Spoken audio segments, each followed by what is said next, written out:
7 मुलं गेले, एकही सापडायला तयार नाही. ते म्हटलं तू ॲबिलिटी पाहतोस, मी अवेबिलिटी पाहतो. ॲबिलिटी म्हणजे ताकद. तुला वाटतं त्याच्याकडे ताकद आहे. देव ताकदीला वापरत नाही, देव उपलब्धतेला वापरतो. उपलब्धता, तुमचं अर्पण म्हणजे तुमची उपलब्धता आहे. बेस्ट अर्पण उपलब्ध व्हा देवाच्या कामासाठी. कोणी लढायला तयार नव्हतं, कोणी लढायला तयार नव्हतं. ज्याला युद्ध करण्यासाठी देवानं नेमलं त्यानं हत्यार टाकून दिलं शौलानं.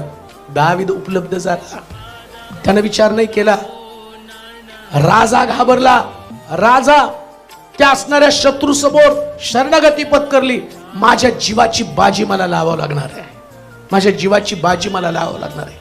हे गोष्ट ध्यानात ठेवा. जेव्हा तुम्ही सर्वोत्तम अर्पण करताना सर्वोत्तम अर्पणाची परत